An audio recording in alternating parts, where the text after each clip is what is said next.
Good afternoon. I'm Rosanna Hempel. At 12 o'clock, it's 14 in Winnipeg.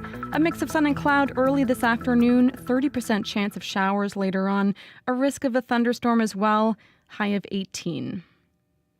Federal NDP leader Jagmeet Singh has held his first public appearance since pulling his party out of the supply and confidence agreement with the minority Liberals.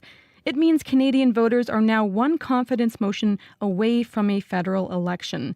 Singh says Canadians have a choice in the next election, and he wants to remind Canadians what the Conservatives have done. If you ask people in provinces across this country where they've seen just recently Conservatives, like in Manitoba, they saw what Conservatives do.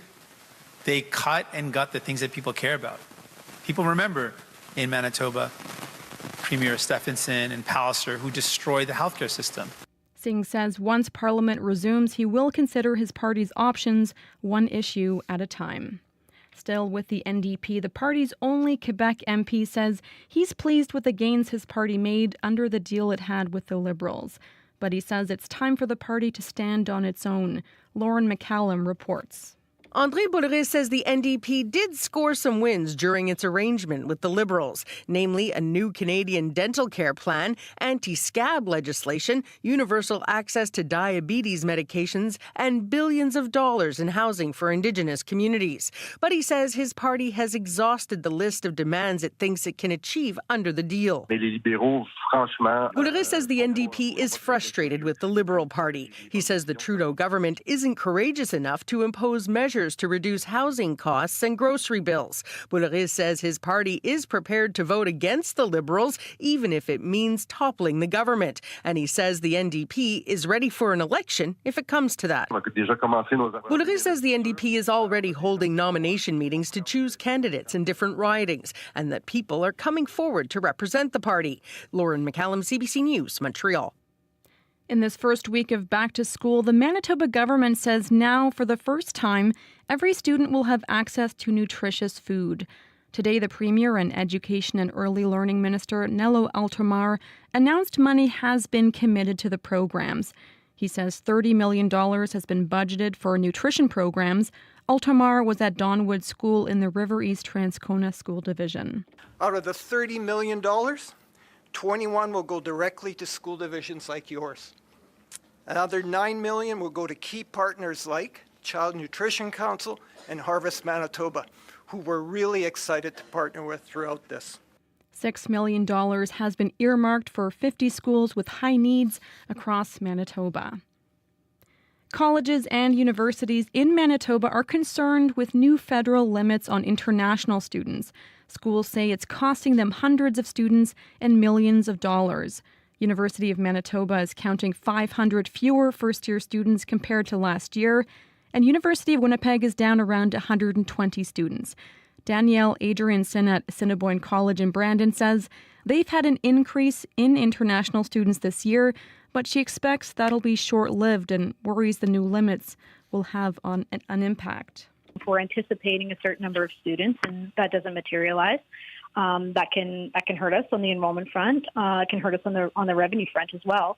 Ottawa is reducing study permits across the country by 35% this year. Winnipeg police are asking for your help identifying a woman who died last month in the 600 block of Main Street. Police have released a composite sketch hoping someone recognizes her, allowing police to notify her family. The woman is thought to be in her 20s or 30s, about 5 feet 5 inches tall, very thin build with short dark hair and brown eyes. She has a mole above her left eye and her eyebrows have been colored in black. She had a large tan-colored handbag and a blue root suitcase. We have that composite sketch up on our website. If you recognize that woman, you are asked to call police. Now to Ontario. Pre-trial arguments began this morning in the case against 5 former Canadian World Junior hockey players. They're accused of sexually assaulting a woman in London, Ontario in 2018.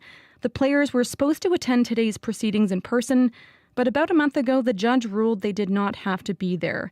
David Humphrey is the lawyer for Michael McLeod. The 26-year-old former New Jersey Devil now plays in the Russia-based league KHL.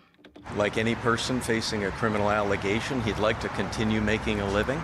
It's also a notorious fact that professional hockey careers can be short, and he'd like to extend his career as long as he can.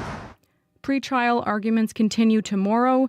The trial isn't expected to begin until September of 2025.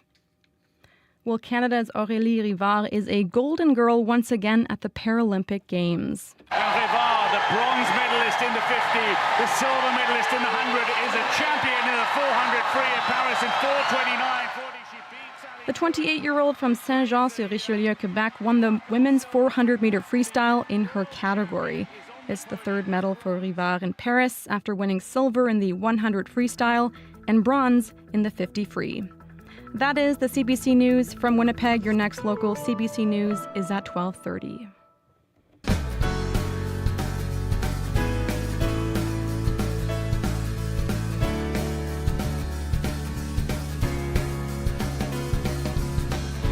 Good afternoon and welcome to Radio Noon. I'm Laurie Hoogstraten, filling in for Janet Stewart. It's a medium nice day out there, a little on the cool side, only 14 right now. Coming up on the show today in our call-in portion of the program, well, starting on Monday, the federal government is set to welcome more workers back to the office, but not everybody's that happy about it. How is hybrid work working out for you if you've already been called back in? We want you to call us at 204-780-0893. And it'll soon be 150 years since Icelanders stepped ashore at Gimli, and that town has big plans to mark the anniversary. But first, new digs for lost cats and dogs. Steinbach and Area Animal Rescue is celebrating the grand opening of their new facility right now, and we're going there. It is 7 minutes after 12 o'clock. Well, you can't teach old dogs new tricks, but you can give them a new shelter. There's now one in Steinbach, and it's the Cat's Pajamas, a state-of-the-art facility to help care for their kitty and canine clients. Today is the grand opening of the Steinbach and Area Animal Shelter on Keating Road in Steinbach, and we've reached Michelle Neufeld, president of the new shelter, and now in the midst of the opening ceremony. Hello. Hello. So this is the grand opening. Tell me what's going on there right now. Right now, we just started our barbecue, so everybody's lined up for hot dogs and grabbing cookies and chatting and walking around our yard. So it's a busy moment right now. and was there a ribbon cutting, or what happened with that? Yeah, we did have the mayor and some other officials out, and at 11 o'clock, or shortly after 11, we had some speeches, and then we did some ribbon cutting. Yeah, so it was pretty exciting. It's been an emotional day. I bet. And who's there? Boy, we have local people. Yeah, all local people. We have a lot of our city council members are here. Our fosters, just volunteers, just the public, everybody's here. It's open to everybody. So yeah. You were saying it was emotional. What kind of emotions were you feeling? Well, it's just gratitude for everybody and that showed up, and gratitude for everybody that made this possible. It's community effort, and yeah, I didn't think I would cry during my speech, but then it just happened. Aw, what part made you cry? Just thanking everybody and just thinking of everybody that's helped us out, all the board members that we've had throughout the years, and just Yeah. Now we're finally at this point, and it's just kind of a surreal moment. Yeah. Are there any of your shelter animals in the audience there today? Oh yes, yeah. We got our place facility is full of cats right now. Oh yeah. And we have 2 dogs here. Yeah, but they're enjoying all the love that they're getting from everybody. Nice. Yeah. So can you describe the new facility? What does it look like? How big is it, and what's in there? Tell me everything. It's about just over 1,600 square feet. It's not a huge facility, but it suits us. It's kind of like a bungalow style house, and we have a full basement, and the interior has been designed to suit our needs. We have 3 cat rooms, open concept cat rooms, so no one's in cages. We have a dog kennel area. We prefer to have dogs in foster homes, so the dogs that we do have here only stay temporarily until we find a foster home. And then we also have a quarantine room to when we bring in animals, they have to be in quarantine for a little while till they get vet checked. So, yeah, it's a nice facility. Yeah. It's just perfect for us. And do you have staff, or is it mostly volunteer? How does that work? It's all volunteer run. We don't have any paid staff right now. Wow. Yeah. What do you do when you need a vet or something like that? Oh, we work with multiple vet. We work with all the vets in Steinbach. We work with a vet. We have partners with vets in the city, in Winnipeg, because we have fosters that live in Winnipeg, St. Pierre, Niverville. Yeah, Right. We work with a lot of vets. And what services do you offer within the walls of your new facility? Well, mostly it's like, for adoption events and stuff like that. But we are, like, just a couple weekends ago, we hosted a 3-day spay and neuter clinic, which was sponsored by Funk's Toyota here in Steinbach. Mm-hmm. And we managed to get, I think, just a little over 60 animals spayed and neutered at a low-cost rate. Yeah, so we want to continue doing more of those and holding those at our facility. Wow. Was it hard to find clients to get the spay and neuters? No. We posted it on social media, and I think it was full within an hour. Oh, gee. And then people, were just kept calling, and we had to, like, shut it down because it was so busy. Gee. Yeah. So tell me a bit about the need for your facility there. Why was this new shelter space? Why was there such a demand? Who's in there, and where are you finding these animals? Right. Well, they're mostly all strays that people are just finding. The stray, especially a cat population in Southeast, is, I would consider, crucial and in very dire need of being cared for. Mm-hmm. So mostly,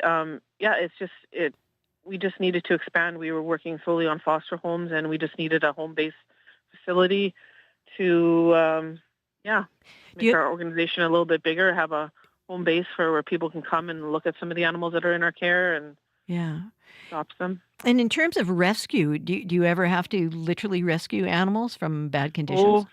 Oh yes. Oh, you do? We've been out. Oh boy, I've crawled out of a pig lagoon trying to save a dog, which we did save him. I've gone through snow-covered ditch, snow up to my thighs, rescuing dogs, cats, and it's endless. There's quite a few stories. Yeah. That, what about seizing from puppy mills or anything? Is that an issue in your area? Puppy mills are a huge issue in our area. Backyard breeders. We really want to inform the public too that not all breeders are reputable breeders. Some obviously are. They care for the breed and they take really good care. But we really need to control those backyard breeders because it's just a money thing for them. And is the need for your services, is it on the increase? Is it plateaued? Is it waning now post-COVID, or what's it like? No. It slows down during summer because people are away and they're doing holidays and stuff like that. And but now adoptions are starting to pick up. So yeah. Tell me a bit about how this new shelter came to be. I suspect it didn't happen overnight. No, it did not happen overnight. It's been a few years in the running. We bought the property, I would say maybe 6 or 7 years ago, and then we just had it kind of sitting till our bank account grew. We had a special building account where people can donate to that, and then it was just finally it was time to take that property and put something on it. Yeah, and now it's there. Now it's here, yeah. So what are you hearing from the people there at the celebration today? They love it. Yeah, a lot of them have just been here for the first time, so they think it's really really nice. Well, of course, everything's brand new, right? So everything's nice right now. Yeah. But everybody is really impressed with it. Our backyard is gorgeous. And you have quite a strong community connection there? Yes, we do, yeah. Yeah. Do people ever just kind of drop by, even if they can't foster? Oh, absolutely, yeah. Absolutely. Yeah. Oh. Well, just before I let you go, you must still have a wish list. What's in the future? What are you hoping happens for the animals that are finding refuge with you? Well, we just really hope that people kind of get the message that it's really, really important to spay and neuter their animals. It would make our job a lot easier. Yeah. We're not in this business because we want to be. We're in this because it's a need and it has to be. And we love animals and we don't want to see them suffering on the streets, which was happening. So if everybody would spay and neuter their pets and run us out of business, we would love that. I guess. We're not making any money here. No, talk about a labor of love, Michelle. You exemplify that. Yeah, thank you. Well, I hope you enjoy your hot dog and your cookies and have a really great time. And thank you very much for your time today. Yes, thanks for calling. Okay, bye, Michelle. Yeah, bye-bye. Michelle Neufeld is the president of the brand new Steinbach and Area Animal Shelter. We reached her at the grand opening of their new building on Keating Road in Steinbach. Sing, sway, and swoon on Marvin's Room. Move and groove to the rhythm of Saturday night jazz. Crest with the best next wave of Indigenous music on Reclaimed. Savor the flavor of the Francophone world on C'est Formidable. And treasure the arias and encores with Julian Nasrallah and Tempo. Saturday night means music on CBC Radio 1 and on the CBC Listen app. Oh, so nice talking to Michelle about the grand opening for the animal shelter. And after the 12:30 news, we want to talk to you not about animal shelters this week, but starting on Monday, the federal government is set to welcome more workers back to the office. Maybe you've already gone back. And it seems not everybody is happy about it, but some people are. How's it working out for you? We want to know. Give us a call at 204-780-0893, or you can text me at 204-588-7355. And in just a minute, we'll hear how Gimli is turning 150 next year, and celebratory signage will relate its history. That's coming up in just a minute. I've got Riley's forecast here for you. And today, a mix of sun and clouds, slim chance of scattered showers. I got kind of wet getting into my car this morning in Winnipeg Beach. High today is 19. In fact, I think we're pretty close. Well, we're not really there yet. We're only about 15. Going down to 8 degrees tonight, 19 tomorrow. And then the weekend, it warms up again. 23 on Saturday, 26 on Sunday. Monday and Tuesday, both 29. And Wednesday, 31. 31 for Thursday, it looks like, too. Summer, yay. In Brandon, at this hour, it is 12. Churchill and Dauphin are both 11. Gimli is 14. The Paw is 12. Thompson is 11 degrees. And in Winnipeg, still only 14 with a little bit of breeze out of the northwest. 15 gusting to 30.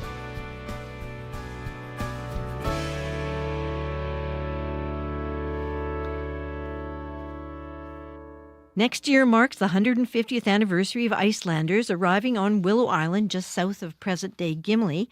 The 150 Legacy Project will mark that historic landing and other pivotal events in Gimli over the last century and a half. Approval for the project has been granted, and the Municipal Heritage Advisory Committee has hit the ground running. The designing and creation of interpretive signage to tell Gimli's historical stories is already underway. Committee chair and proud Gimli supporter Andy Blick joined me earlier. Hi, Andy. Hi, Laurie. So what's Gimli's 150 Legacy Project all about? Well, we wanted to celebrate this important anniversary for the community. This, of course, as you mentioned, is the anniversary of the landing of Icelandic settlers on the beach here, just south of town. And it's coming up on October 21st, 1875. And we think it's important to make a statement about that and to celebrate it for ourselves, but also to inform others about the history of the community. Now, I mentioned the signage, and can you describe that? Because that's a good way of informing the community, right? What we did was we went to the province and we applied for a heritage grant from the province, and we hired, through that grant, we hired a very good designer named Annika Szabo, who lives in Winnipeg, and she specializes in this kind of thing. And she helped us develop interpretive signage, which you can imagine if you go to a park or anything like that, there's large signs, or these are called reader rails, and they're sort of tilted like this. And you can read about and see pictures about the history of the community.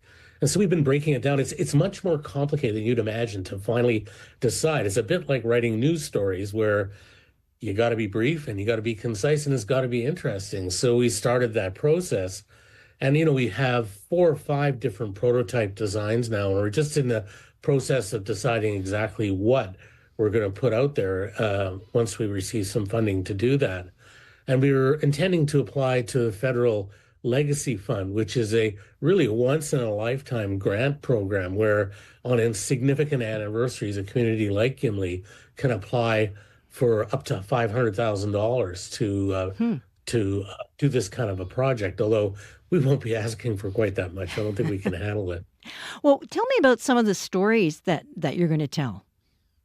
Well, the key one, we're calling it A Struggle in the Wilderness, which is, if you can imagine, those Icelanders landing here in 1875 in October on the beach and just trying to survive that first winter in tents and in living in log houses they hastily constructed. So we tell that story and the development of the community through that. And we're intending it's very important to connect that story to the Indigenous people who are already here. The two communities have lived here together now for 150 years, and we think that's significant. And we also think it's important to have other elements of community life. After the Icelanders arrived in the 1890s, Ukrainian and settlers from Eastern Europe started to come and settle west of town. And these are all things that we're intending to make part of the storytelling. And we have asked the Department of Fisheries and Oceans if we can put some specific things about the pier and about the fishery up on the light standards on the harbor. And we're negotiating over that now. Because, of course, the fishing community and industry has been key to Gimli's history as well. Wouldn't be here without it. Yeah, it's right. very important. And it's really important to tell that story. And I think a lot of people don't know that. And one thing that's really important to us, we've noticed in recent years that newcomers to Canada choose Gimli as a destination for a day trip. So there's really two purposes. One is to promote civic pride in our story here in the community, and also to inform people who are visiting the community about, hey, there's this incredible story that happened here. And where will this signage be? Like up and down the streets, on the pier, where? Right. Well, the marquee one is called A Struggle in the Wilderness, that tells that origin story. Will be right down by the pier. And then, as I was mentioning, we'll have another big reader rail right on the pier where it tells the story of the pier. I'm looking at it over my shoulder here now. And then we'll also have reader rails around the boardwalk, if you've been to Gimli, down in front of the hotel.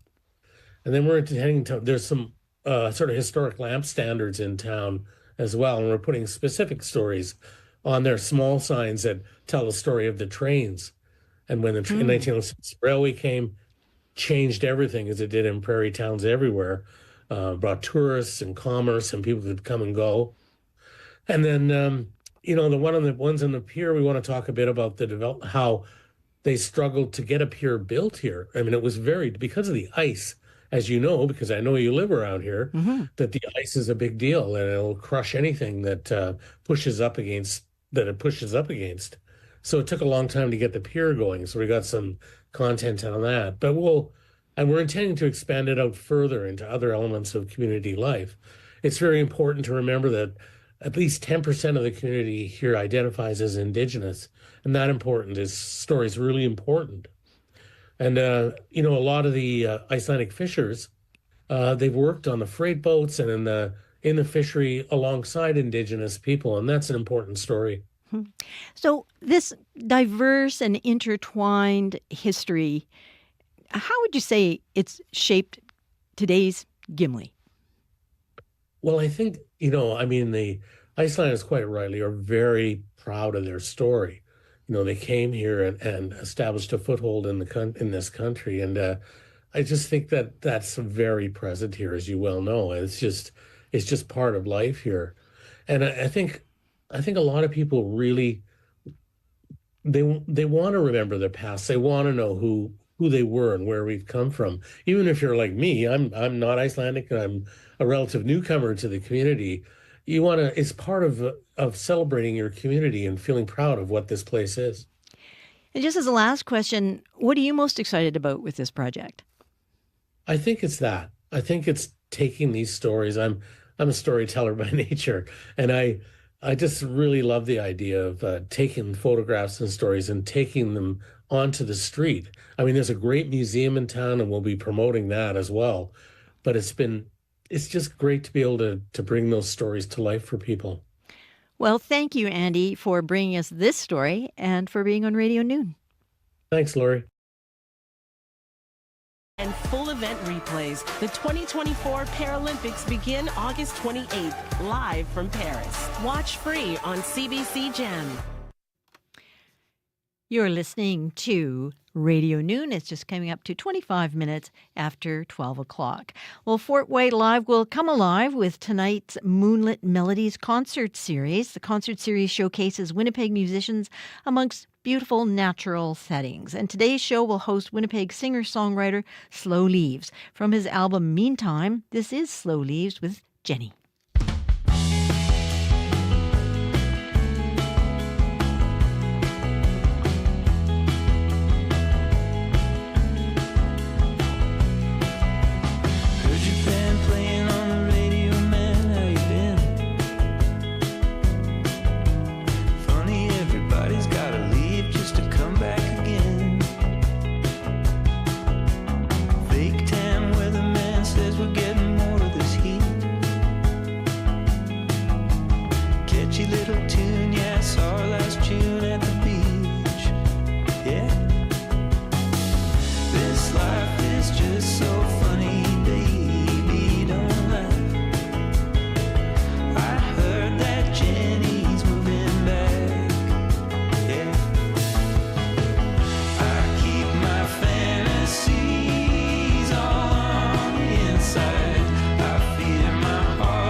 That was Winnipeg Slow Leaves with Jenny. And Slow Leaves will be playing tonight at Fort White Alive's Moonlit Melodies concert series. Sounds like something good to catch. Coming up after the 12:30 news, starting on Monday, the federal government is set to welcome more workers back to the office. Maybe that's you. And not everybody is happy about going back to the office after we all worked at home, or many of us worked at home during COVID. We want to hear how that's working out for you. or isn't it? Give us a call, 204-780-0893, while we talk about being back at the office, the hybrid working life. You're listening to Radio Noon. The news is next. This is CBC News. Good afternoon. I'm Rosanna Hempel. At 12:30, it's 15 in Winnipeg. A mix of sun and cloud early this afternoon, 30% chance of showers later on, a risk of a thunderstorm as well, a high of 19. Federal NDP leader Jagmeet Singh has held his first public appearance since pulling his party out of the supply and confidence agreement with the minority Liberals. It means Canadian voters are now one confidence motion away from a federal election. Singh says Canadians have a choice in the next election, and he wants to remind Canadians what the Conservatives have done. If you ask people in provinces across this country where they've seen just recently Conservatives, like in Manitoba, they saw what Conservatives do. They cut and gut the things that people care about. People remember in Manitoba, Premier Stephenson and Palliser, who destroyed the healthcare system. Singh says once Parliament resumes, he'll consider his party's options one issue at a time. Manitoba NDP Premier Wab Kinew says Singh's decision to end his agreement with the Liberals is big news. But he says right now all he's hearing is politicians talk. Kinew was asked about the decision at a news conference on a provincially funded school nutrition program. He says his focus is what the province can do to help Manitobans, but he says he's pragmatic. I'll work with whoever's there. Pierre Poilievre wants to come and do CrossFit together, I'll do that. Just like I went for the run with the Prime Minister and did the walk with Jagmeet Singh this week, I'll work with whoever's there for the best interests of Manitobans. But I want to see real ideas, real plans. How are we going to help people deal with the cost of living? Kinew says Manitoba is not a rich province and needs a strong federal partner. Students heading back to school this week in Manitoba will have access to nutritious food. Education and Early Childhood Learning Minister Nello Altomar announced $30 million going to school divisions to ensure food programs at schools. $21 million so far will go to public schools in the 37 divisions. $6 million is going to 50 schools in communities with high needs.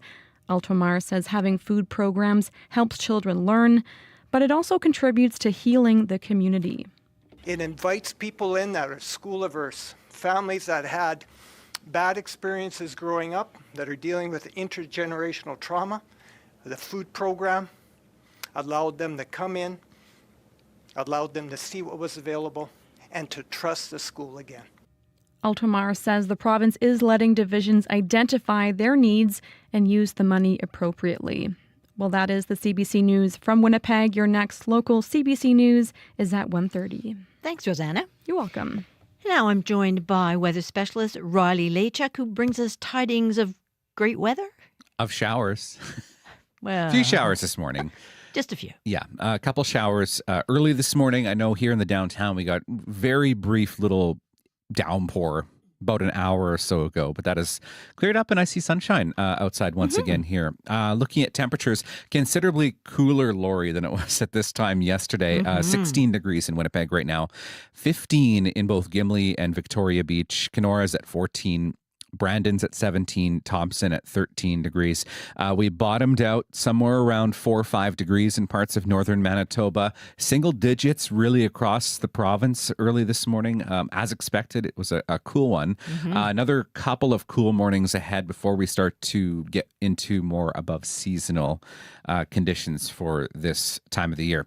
Looking at satellite and radar, a few scattered showers across northern Manitoba. Even seeing a few stray lightning strikes in the Parkland region in particular right now around sort of the Dauphin area into Brandon, into the Dauphin region.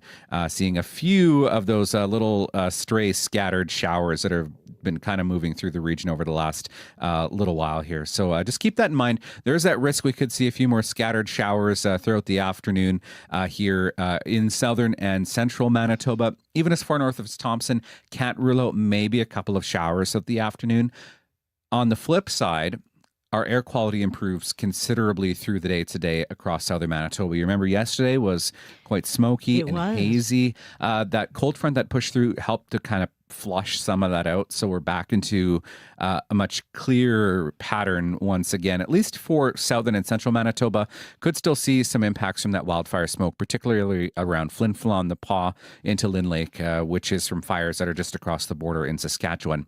Friday starts under a mix of sun and clouds. Could see a few stray showers overnight into the early morning hours again tomorrow, but by and large, by the time we get to the afternoon, we're under bright sunshine across most of Manitoba. A few clouds in the north. So I'm calling it a general sun cloud mix as we get through the day on Friday, and that's what we keep as we get into Saturday as well. Right now, we're looking at forecast highs, I should say, 19 in Winnipeg and Brandon this afternoon. Dauphin, Swan River, that chance of showers, risk of thunderstorms. Even as far east as Gimli, Pinawa, Victoria Beach could see a risk of thunderstorms throughout the afternoon today. Thompson, 13 degrees with a few scattered showers.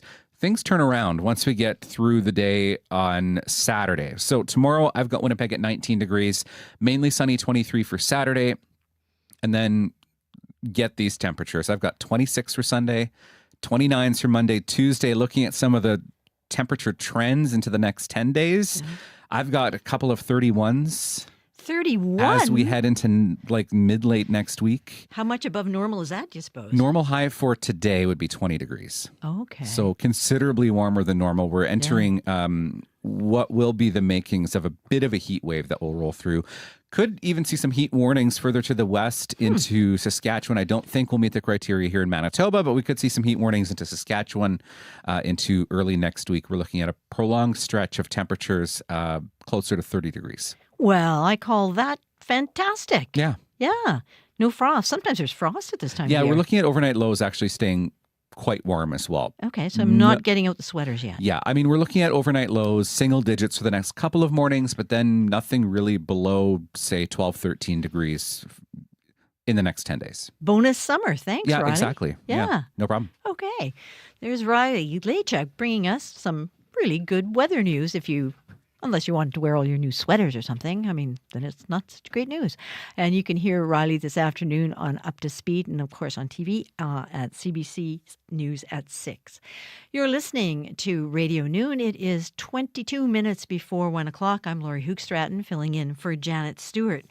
Well, starting on Monday, the federal government is welcoming more workers back to the office. A new policy requires federal workers to be in the office at least 3 days a week.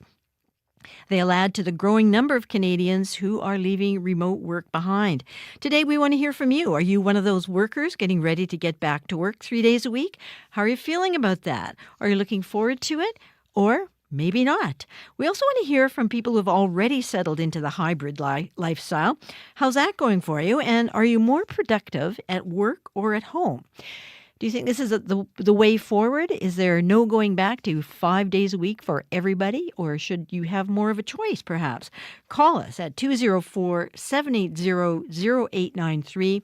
Or you can text me, 204-588-7355. And to help us navigate the conversation, we have Claire Kumar. She's a productivity coach and workplace commentator based in Toronto. Hi, Claire. Hello, Laurie. So, Claire, more and more people, and now federal workers, are moving away from remote work. What is driving this? Well, I want to shatter the headline a little bit because when we break it down, it's actually the number of people the percentage of people rather, who are mostly working from home is going down, but the actual number of days worked from home is flat. So the number of people working part-time from home or less than most of the time is actually grown. So the number is flat, and I think there may be some strategic messaging in StatsCan bringing out that and the headlines promoting that there's actually a decline, because that's not the case. What do you mean strategic messaging? Well, with the government's mandate for the federally regulated employees to go back 3 days a week, or if you're an executive, 4 days a week, I am curious whether there's it would be helpful to have a feeling like, oh, there's a tide and we're meant to be among this tide of activity.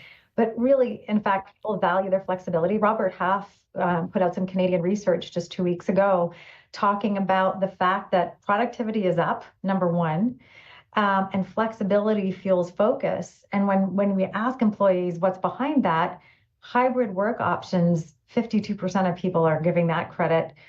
Compressed work weeks, windowed work, which means people are choosing the hours that they do certain work.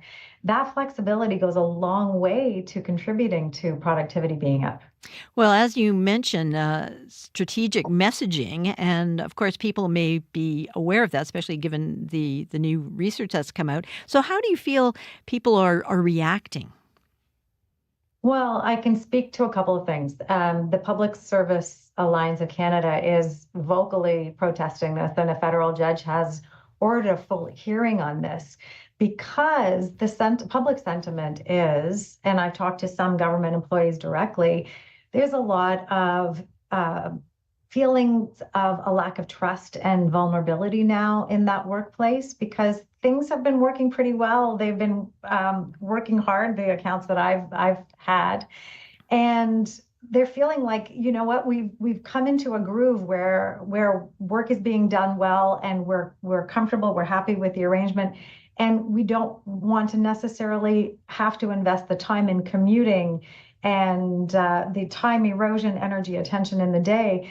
There's not only the employees are feeling that, the middle management that's being asked to hand down the message that says, this is what I need to tell you to do now. I'm hearing reports that they are also not happy with this. Mm-hmm. So the prevailing sentiment is no, thank you. Listeners, give us a call. What do you think about this? Are you happy to go back to work? Is your life working very well from home with a sort of hybrid existence, or just is your productivity up or down, do you suppose? Give me a call, 204-780-0893. Well, with people kind of settling into being productive from home, when it comes to commuting or childcare or finding that work-life balance in 2024, how can employers support the employees' well-being and make the return to the office more attractive? What can they do about that? I think, again, it comes back to a little bit of flexibility. So I work with leaders and their teams on really coming to what I call compassion-infused compromise. And that means understanding who each other is and why we're getting together. We start with the business objectives. And if we can have a good reason to come in, and good reasons include tasks that we're trying to accomplish, and also relationship building, mentoring, these kinds of unwritten expectations that we have as being a good corporate citizen, if you will. So I think we need to be more articulate and intentional about that. And if so, then we might be able to say, well, we're going to have meetings between 10 and noon. And then guess what? We're going to have lunch together, and we're going to have that relationship building time. And maybe we take the pressure off the rush hour, for example, and we allow some of that autonomy, which I think the adults come to expect. And if I may make a point here, I think we've seen a far greater number of people with disabilities and caregivers be able to participate in the workforce, but navigate what they need in terms of work-life integration more successfully. And so I think it's about accessibility and inclusivity, really, when we're talking about how we work. Well, what about actual financial incentives? I mean, if you factor in what you're spending on gas, what you're spending on childcare, although I guess you can't do a lot of childcare if you're being productive at home while you're working, but there are all those costs associated with commuting and going to the office. Are there any financial considerations where people could choose either come into the office or not? Well, I haven't seen anything to do with that, with, paying for transit passes, or I've seen the occasional lunch being used as a, as a wonderful reason to spend time together and maybe lubricate that return to the office. I have not heard of, organizations paying for transit. I do have a feeling that perhaps there's a political motive to have a revitalization of some of the urban cores or places where commuters were going. But I wonder, in our economic climate now, with the pressures of inflation and increasing debt loads that Canadians are facing because of that, I'm curious as to whether people can afford to put that spend that they might have made locally back into perhaps an urban core. Well, we'd like to hear from listeners out there. What do you think? Give us a call, 204-780-0893. Do you think it's time for everybody to be back in the office, or is it time for us to recognize hybrid work as the way of today? And Claire, we were just talking earlier that our Downtown Biz did some research, and traffic in the downtown, since people have started going back to work, is up 24%. So that obviously has some impact on people who do have to work downtown or be in person, restaurants and things like that. What are you hearing about that? You know what? I haven't got specific data on that, but it absolutely does make sense that that is occurring and that those businesses would be lifted. I just don't know what the total economic impact is, whether you're taking from left to pay right, so to speak. But it would be significantly different with that over 20% increase. I think, too, in Canada, we have to recognize that we've had significant immigration, which has led to population growth as well. And so we've seen a lift from that perspective. So I don't know how we break it down as to commuters coming back to work or just natural growth in some of those centers where people are moving. I know in Toronto, for sure, the downtown seems much busier than I remember maybe even a year ago. I will say, too, transit is not more comfortable necessarily than it was before, because while we have the levels of traffic on the roads going, I don't think we've seen a return to the levels and frequency of transit availability that we have. The numbers, the ridership has eroded substantially, and I don't know if those numbers have been regained just yet. Well, now I'm wondering also about people who want to be back at the office. I mean, a lot of people did find it very good to work from home and so on, but what do you hear from the people who are back at the office? Are they glad to be back? Has it been disappointing? What do you hear about the people who thought, yeah, I'm going back, that'll be good? Yeah, you know what? I think productivity is very personal, and some people are going to want to go to the office. And this is kind of wonderful because, well, for many of those people, it's been there and they've been going in all the way through. So perhaps for that contingent, there's not much changing. Perhaps what they're looking forward to is maybe seeing more faces in the office and having a bit more social interaction.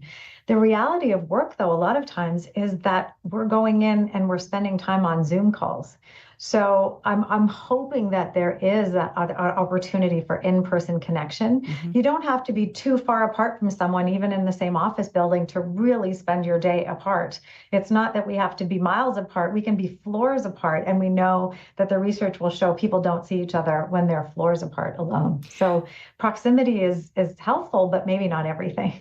Well, I wonder, though, about the proximity. I've heard that, out of sight is out of mind, or even if you're only a digital image, if you're in the office and your manager or something, say, oh, there's Claire. I should see if she's interested in this project. And you might be missing out a chance for advancement by just being a one-dimensional face on a screen. Is that any research on that, or have you heard that anecdotally? Yeah, that is it's a real thing. You're referring to proximity bias. And so I think, as humans, we like to manage, it's easier to manage what's concrete. So if I talk about time, we have watches and calendars and clocks to help us make that more concrete.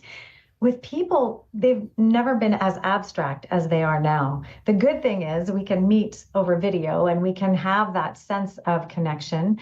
What I coach my clients to do is, if they're struggling with this abstract nature and those reminders, is to actually have concrete cutouts of people, put their picture up in your office so you can actually see the faces of the people that you're working with. So if you need that reminder, oh my gosh, I see Josie, I need to give her that report. Oh, Mohammed, and I know I needed to get back with you on this. A lot of times we need that physical reminder, that visible reminder. So there are ways to do that to counter that proximity bias. We definitely need to upskill and think about managing effectively in a hybrid work to hold on to those advantages of a dispersed workforce and the greater talent pool that's at our fingertips. But there are always reasons. I mean, we saw it in Jasper. We see reasons why we need to have redundancy and the ability to work remotely. Mm-hmm. And that's not going away with our climate issues and also with this newfound more successful life through hybrid work. In terms of work-life balance, you mean? Well, just as a final question, I want to ask you, if people are going back to work and they're not crazy about it, what tips do you have for them? I'm guessing like no whining. I don't know. What tips? I always, if something's difficult, I'm a real problem solver person. But I have to say, my own story was advocating to have the flexibility I needed, and I did not achieve it, and I ended up leaving my employment. So I think it's to get very real about what it is and how it serves you. If it's really critical for you, then look for a different job. If there are ways to make it easier, then do that. So if there are ways to make the commute more comfortable, the drive, if there are ways, just thinking very practically about you as a human animal and your physiology, whatever you can do to ease the burden, I think is worth problem solving about. Well, that sounds like good advice. And thank you for this very interesting conversation. Thanks for being with us. You're so welcome. Bye-bye. Bye. That's Claire Kumar. She's a productivity coach and workplace commentator. Whether you're hanging out or out on the move, stay in the know with CBC Listen. The cost of living with Paul Havershrud goes beyond facts and figures. Real estate is the 800-pound gorilla of Canada's economy.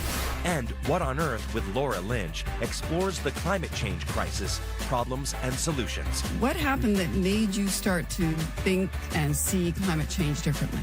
The cost of living and What on Earth. Available now on CBC Listen. You are listening to Radio Noon. It's just coming up to 8 minutes before 1 o'clock. Thursday is Word Day, and we're talking about a school subject that may or may not be a favorite of yours. Here's word nerd Elizabeth Withy with the story of algebra.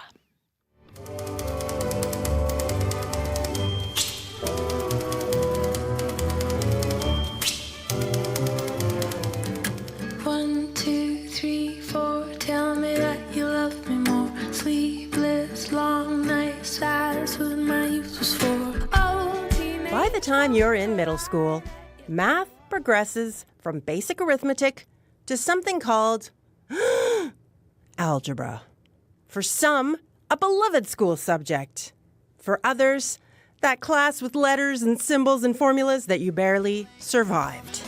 Do the math, divide and then subtract, multiply the pain you're heading for. If you want to know the score, do the math. But let's step back a minute from the doing of the algebra to the word itself. Many words we use in English come from Arabic, and algebra is one of them. The word comes from al-jabru, meaning reunion of broken parts or restoration of something missing. Originally, the word al-jabru was being used in the context of repairing broken bones. Let's say you broke your leg. To get it fixed, you'd go to an algebrista, a bone setter. Which kind of makes sense in the context of math, because in order to solve a quadratic equation in algebra, you sort of have to reunite broken parts, or at least reorganize the equation.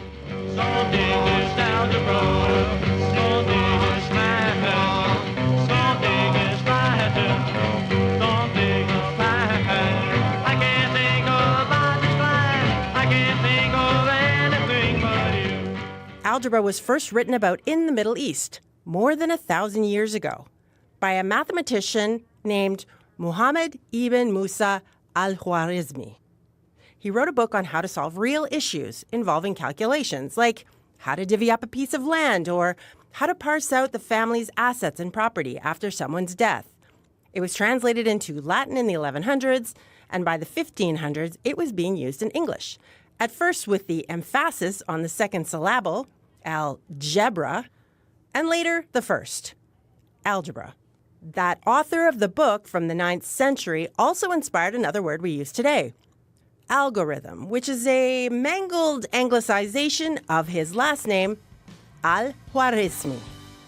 For CBC Radio, I'm Elizabeth Withy. Mathematical mind can see the breaks. So I'm gonna stop riding the brakes. Well, if there's a word you're wondering about, drop a line to wordnerd@cbc.ca. Well, it's just coming up to 5 minutes before 1 o'clock, and I'm joined by Faith Fundal in studio. Hi, Faith. Hello, Lori. He's now in the Canadian Encyclopedia, but it isn't stopping him from going back to where he started. Well, I was trying to get to med school, really, and, the whole process of it, it's quite surreal to be back. I said, it's going to be nice to go back as a success for a change. That's what I said. That is William Prince, in case you did not recognize his voice. Oh, I recognize his voice. I think a lot of us do. Very deep, buttery voice. Yeah. He spoke with us ahead of the grand opening of the Des Hotel Concert Hall at the University of Manitoba. Mm-hmm. He is he is the first person to perform there alongside Canadian soprano Tracy Dahl. So wow. It's happening tonight, but he spent some time chatting with us about the concert tonight and a bit about his life. So, what did you talk about the most? Do you know? I did ask him the big question that many people ask. Yeah. And he had a very interesting answer. I said, "How do you keep your voice so buttery?" And what did he say? He had a little eye roll. I see. Yeah. Because I think it's something that a lot of people ask. Yeah. I'm going to hold what he had to say. You'll have to tune in, but. Just a lovely person to speak with, and he reflects on essentially how he comes up with the things that he writes and the music that he writes. A big part of it is sort of coming back to his roots and really sticking on to the being from Manitoba and Winnipeg. Well, that's what I learned about him, being very close to his father, who was a preacher, I think, and he would go around with him and so on, and being close to his relatives, and of course all that singing as a child, and being very interested in his own history, like where he lived near just north of Lower Fort Garry now. Yeah. He said, my voice is I'm trying to remember exactly what he said, but essentially he reflected on how his voice is a mixture of his ancestors, his grandparents, his parents, his family. That's how his voice came to be. Wow. So he's the whole is greater than the sum of the parts. Very William much. Prince. And, as you say, in the Canadian Encyclopedia. He didn't know. He didn't know. Surprised him with that. I thought he would know. He goes, really? No kidding. I said, yeah, just look it up. August 19th was when the article was posted. So. Oh, well, I guess he was busy singing somewhere. I guess so. The full conversation will be on Up to Speed this afternoon. It's Great. Good. Thanks very much, Faith. Thank you. And you can listen to Up to Speed, as Faith was saying, from 3 to 6. William Prince is the star attraction.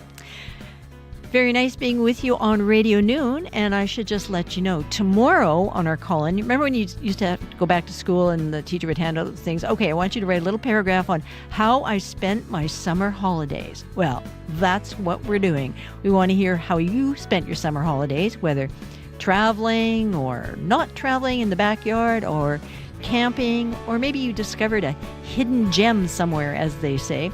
We'll be talking to Kit Muir, who's with Travel Manitoba, and she can give you some good ideas of things to do and places to go, but mostly we want to hear from you. Write this number down and call me tomorrow, 204-780-0893. And with the hot weather, you get another extra week of good weather to drive around in and discover all kinds of places in Manitoba. Right now, it is 16 degrees in Winnipeg. Not too bad out there. Going to go down to 8 degrees tonight. Couple of cool days. And then summer reawakens. Very nice talking to you today. And I will be back tomorrow. Looking forward to another episode of Radio Noon. It'll be the Friday edition. Bye.